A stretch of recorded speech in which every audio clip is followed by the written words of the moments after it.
We have Chuck Davison and Chris Wallace. And Lyle's out on a special assignment, kind of, sort of.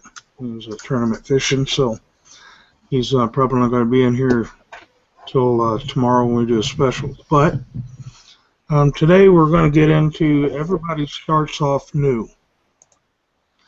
And it doesn't necessarily mean new to catfishing. It could be new to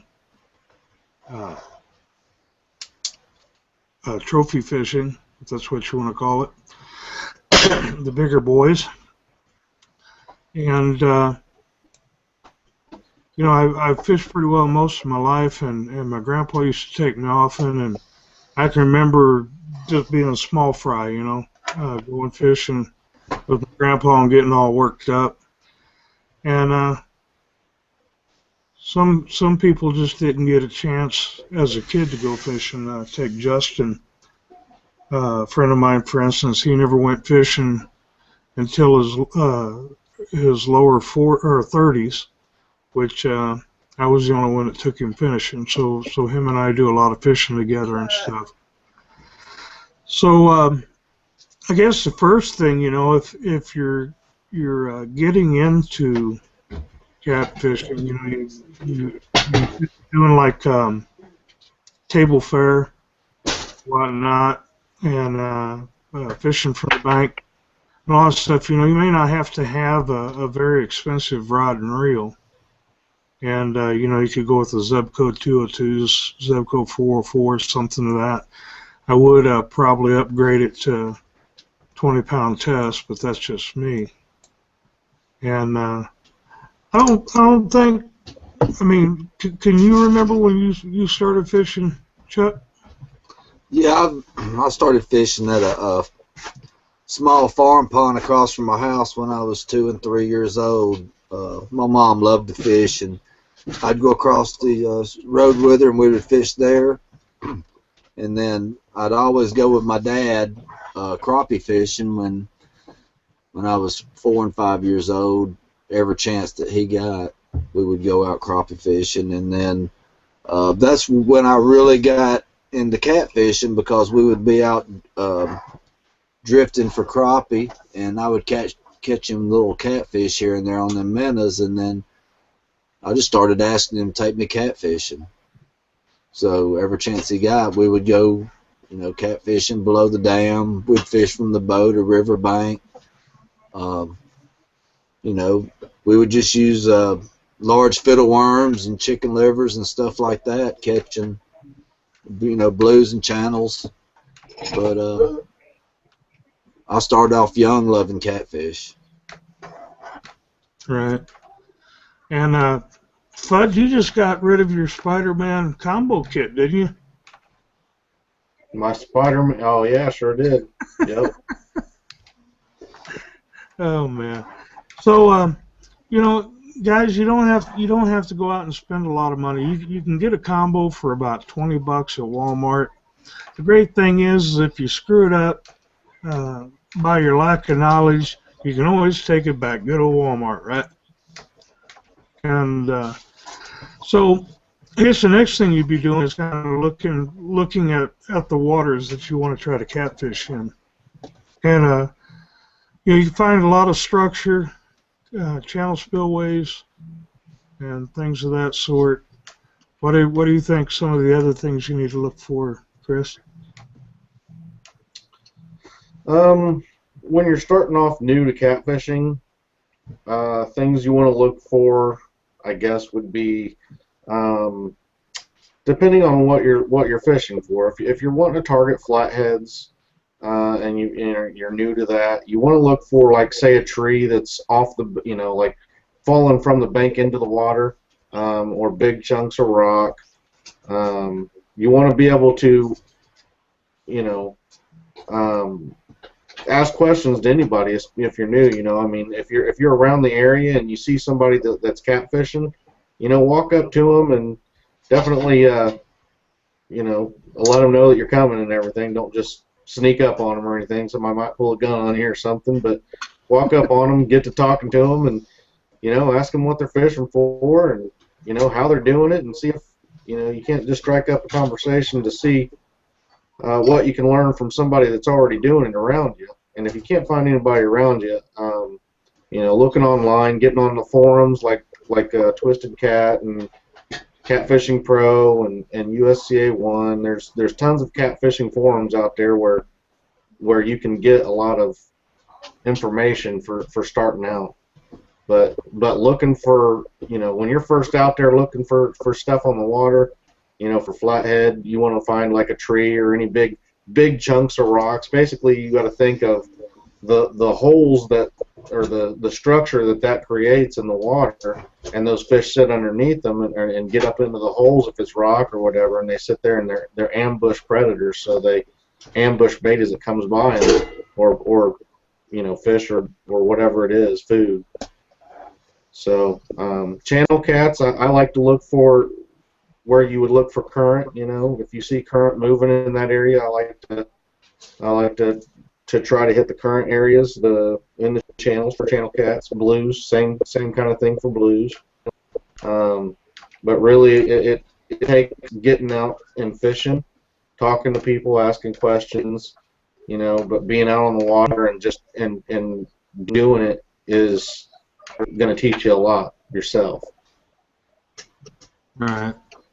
Well, I agree with you totally. And the other thing is choosing the baits. Now, there's nothing that says that you can't put a big old wad of earthworms on there and throw it out and catch fish or hot dogs and certain other things that people use. But mainly fish eat fish. So if you can get some crickets or some little jigs or something like that and take you a little small rod and reel, like an ultralight, catch you some bluegills and chunk some of that up there on them. And when you put them on, the chunk, you need to make sure that if there's a scale on the point of the hook, you need to make sure you knock that off, because if you don't, you're going to be wasting your time out there. But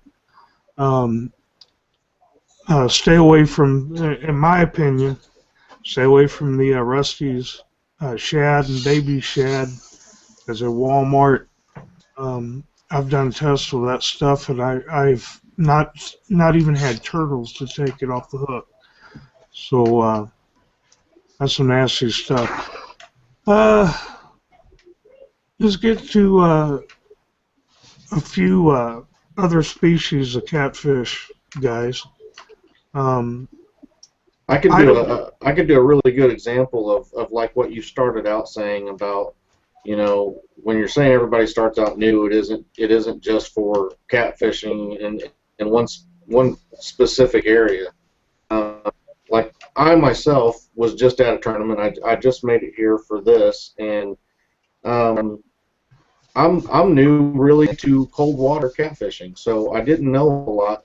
I don't know a lot about the cold water catfishing and the different techniques that you would need to do, to target a cold water catfish, and it really is different compared to, your warmer months when a lot of people go, as they call fair weather fishermen, but I got down there, and I've been fishing on the Ohio River for a long time, but I just don't do very well during these cold times a month. And what I've been doing is that after that tournament, the guys that bring in them fish, and you don't even have to be in the tournament to go up to these guys and talk to them and ask them, hey, where were you fishing at?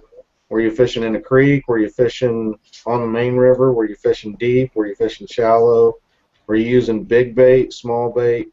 You really can get a lot of information from a lot of these guys, and most of the time they're not going to lie to you. So, even somebody that fishes a lot like I do, I'm still new to a lot of parts of fishing. I don't know everything.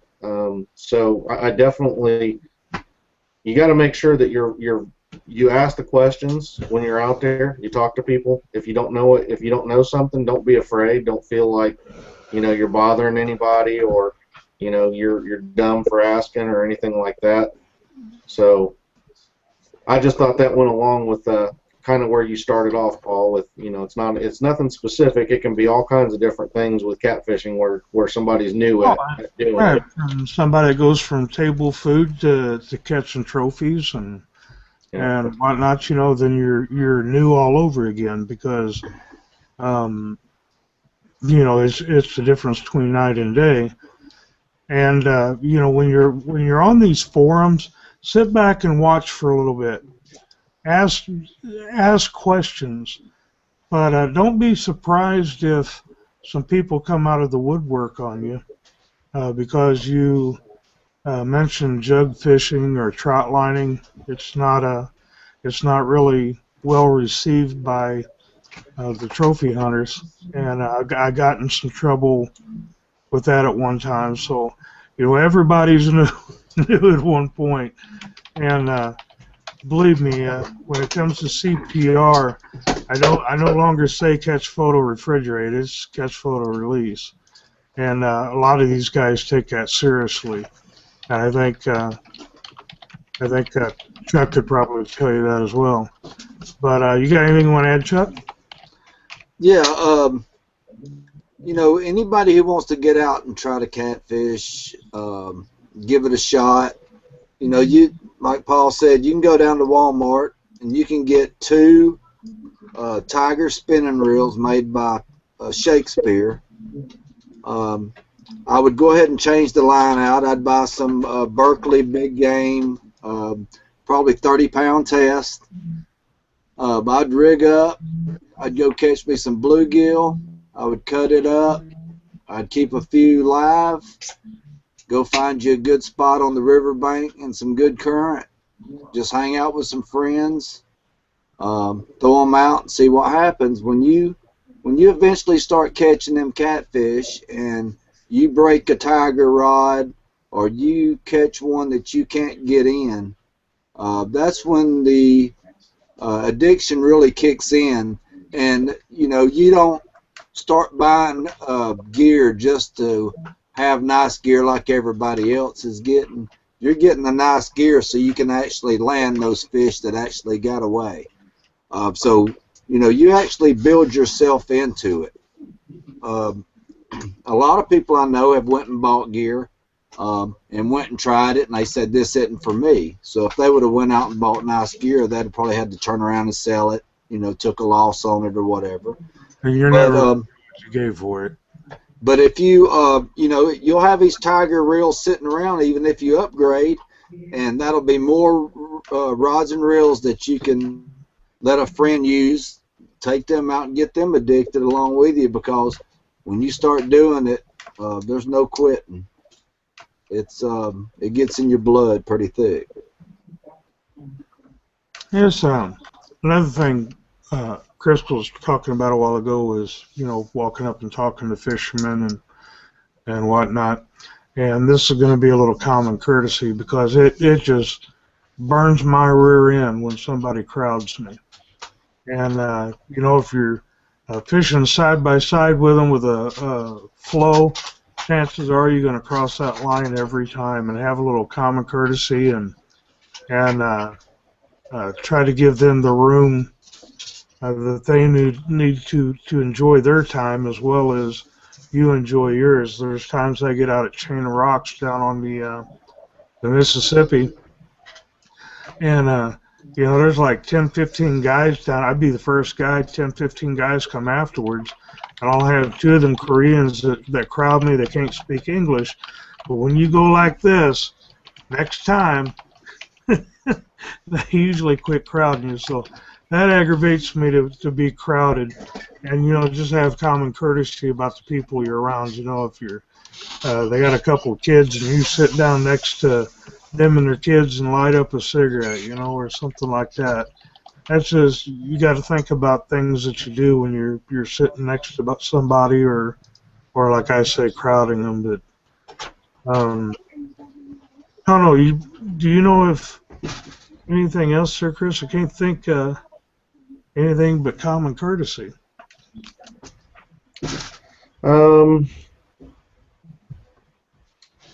I mean, as far as everybody starts out new, I think that just another reminder to the guys who aren't new, make sure that, if somebody does come up to you and they're talking to you, you don't blow them off, that you try to really, if we want to spread the word of catfishing and make people understand, and do well starting off, that's going to help them want to actually do it longer in life and pass it down to their kids. And the more people that want to do it, the more people that are going to be supporting us to do things like protect the species and get regulations passed in states, and something that, like a father and a son can do together, that they might not have ever thought of, like one, a little kid might be sitting out at the park and see some guy catfishing and walk up to you, and you talk to him and you're rude to him or anything like that, he won't have any interest in doing what he thought he might have, seen you doing, and then if you did,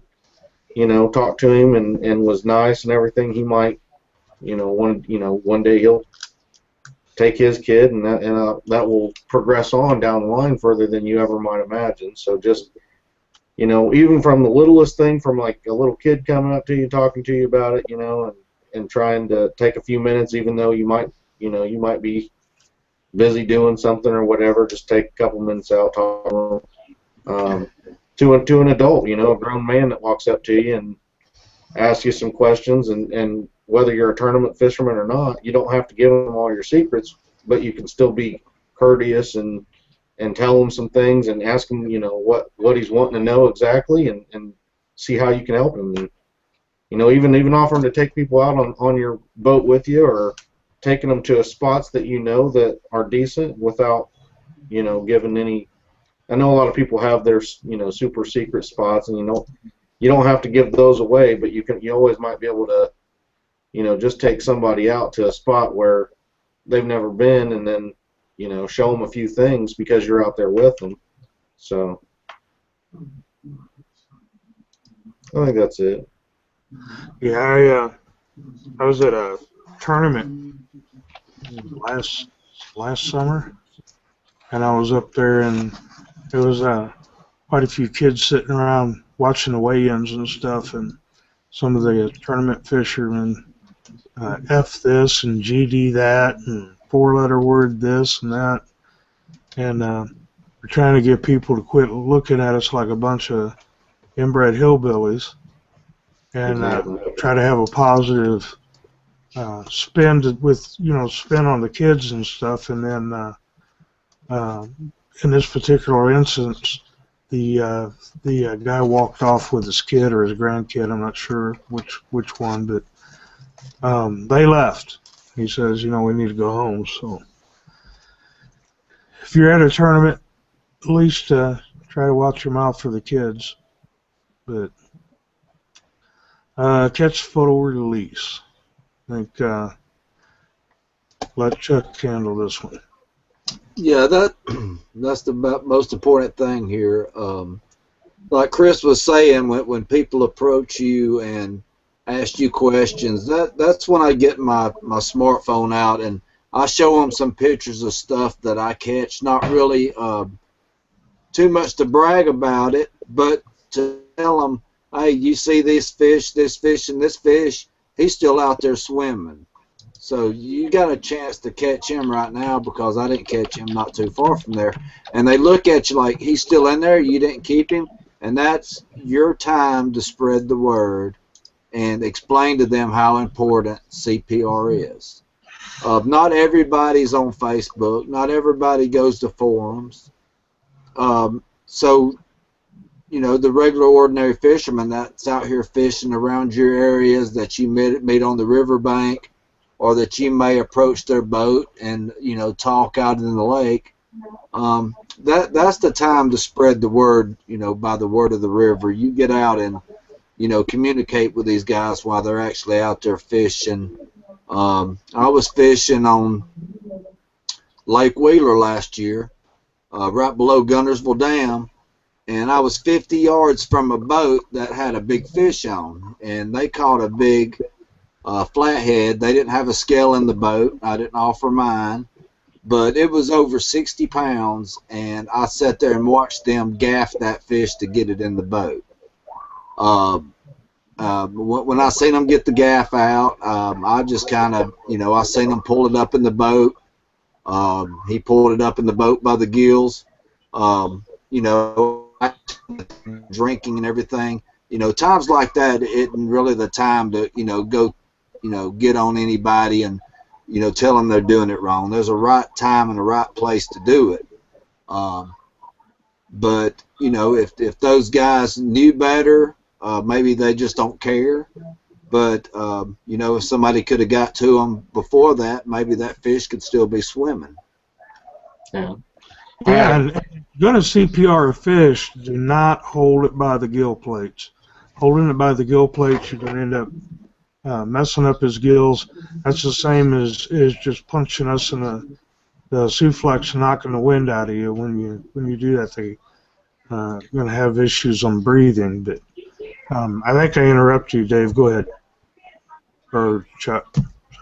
Yeah. Also, if you're down on the rocks below the dam, or you're in a boat by yourself, or you're on the riverbank by yourself, and you catch you a nice fish, and you want to get you a photo of it, and there's no one around to do it, don't kill that fish trying to get that photo. That photo is not that important, and that fish is still in there, and he's going to grow, and you can catch him again and get that photo when he's bigger. And that'll give you a chance to be more prepared next time. There have been lots of times that I've actually got fish to the side of the boat, and went to pull them up in the boat, and I seen it was going to be a bad situation because I was by myself, and I knew I would probably half kill the fish, and the fish would probably half kill me by just wrestling around the boat and trying to get a good look at him and trying to get a photo. If you're out fishing for fun and he's not no big record or something like that, you get him up to the boat and, snatch that circle hook out of the side of his mouth and let him swim on. The sad thing is some of the world record and the state record catfish are usually killed, and that's kind of a bummer to me. But and going back to just like what Chuck was just talking about, just to sort of help new people, I want to talk a little bit about tackle again. Some basics on hooks. There's two main types of hooks, and one is called a J hook. The other is a circle hook. Pretty much the difference in the hooks are a J hook does not have the curvature at the point where you pretty much have to do the traditional setting of the hook, where you pull the fishing pole up and set the hook into the mouth of the fish. The circle hook is designed differently. It's designed to slide to the corner of the fish's mouth and actually hook in a safer spot for the fish to keep it alive after being caught, specifically for CPR, but also what you can do is, instead of setting that hook with a circle hook, you're not actually supposed to set that hook. When you have that rod in your rod holder, or you're sitting it on the bank, you put it on your stick, and you got your Y stick that you got your rod on. You lock that pole down, and when that fish eats that bait on that hook, he will actually set the hook himself. You don't have to do anything. He'll start bouncing that rod tip, and then all you got to do is start reeling that fish in.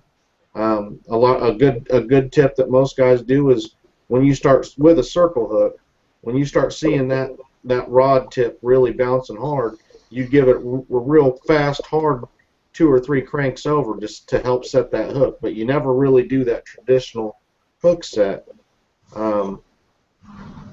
Besides those 2 hooks, I mean, those are your 2. For beginners, those are if you're in the Walmart or Rural King or whatever store that has hooks, you can get down, like the little 1/0 or 2/0 circle hooks. Most cat guys recommend using circle hooks these days, just for the safety of the fish. The other problem with the J hook is, instead of, like we said, being corner hooked with the circle hook, the J hook, they can actually swallow the entire hook, and then the only way for you to get that out is pretty much pull their guts out, and that's going to kill the fish. Or even if you cut the cut the hook off in his belly, you know, it might still kill the fish. The safer way to do is just use a circle hook if you can find. They can be called octopus circles or just circle hooks, either one. Those, like I said, depending on what size of fish you're targeting is going to be what size of hook you're looking for.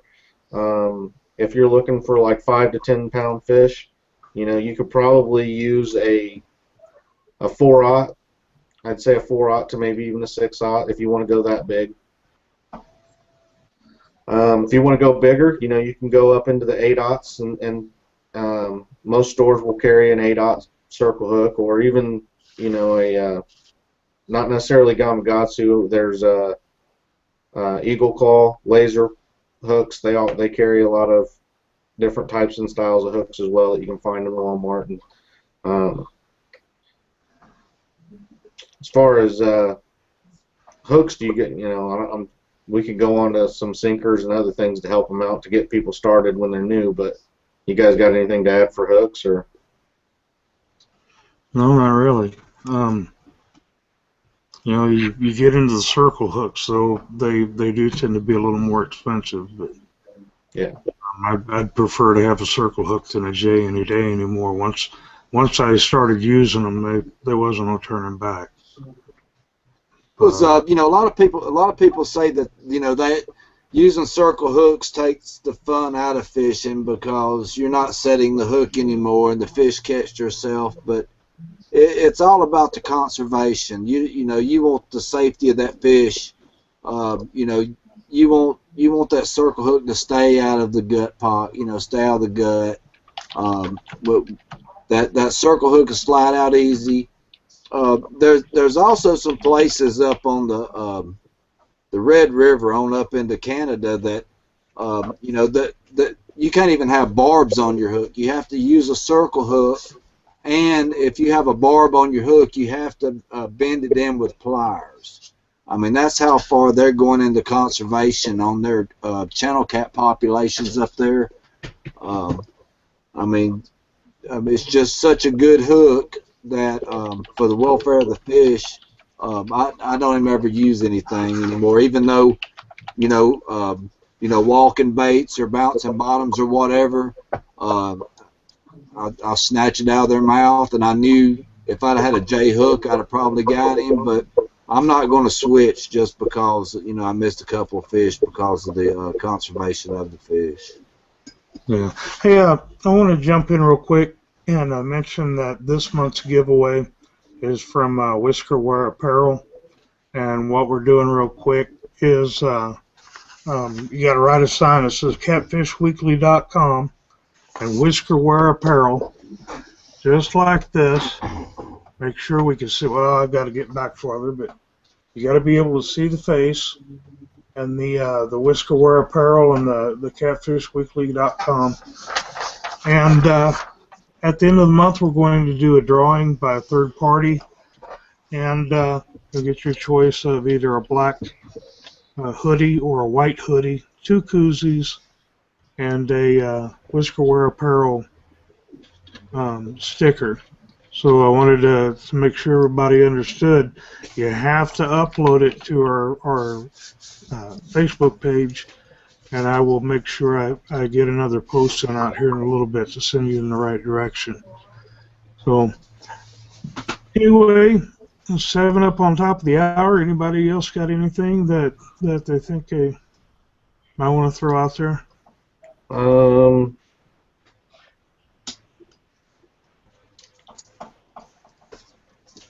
No, like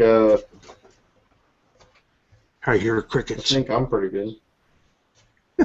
I'm just trying to think if there was anything else in gear or things that would be confusing to beginners.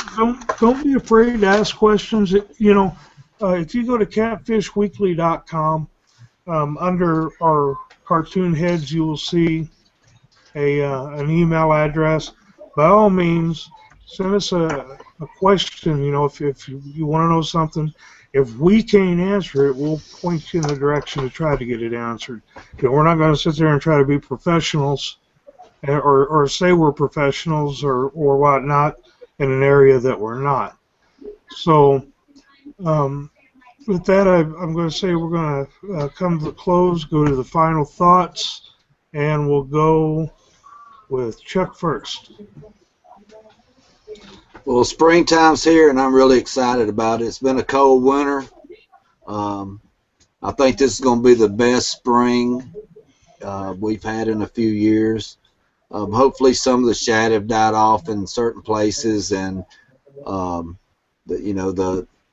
give our baits out there in the water a better opportunity of getting bites than in the past, because there've been so many bait fish down here in our rivers. It's just ridiculous, and I just hope everybody can get out and get on some fish, have a good time, get your friends and family out, have good times with them, and I hope to see y'all here next week. Chris? All right, March 15th here next weekend, Saturday. If you're in Indiana or you're close and you want to come fish, the ICA's open at Turtle Creek. It's only a $10 entry fee. Hoosier Energy adds, I think, $2,750 to the pot. There's normally over 100 to 150 boats at this tournament. It's not huge fish. It's a lot of little channels. It's a warm water discharge lake for the energy company.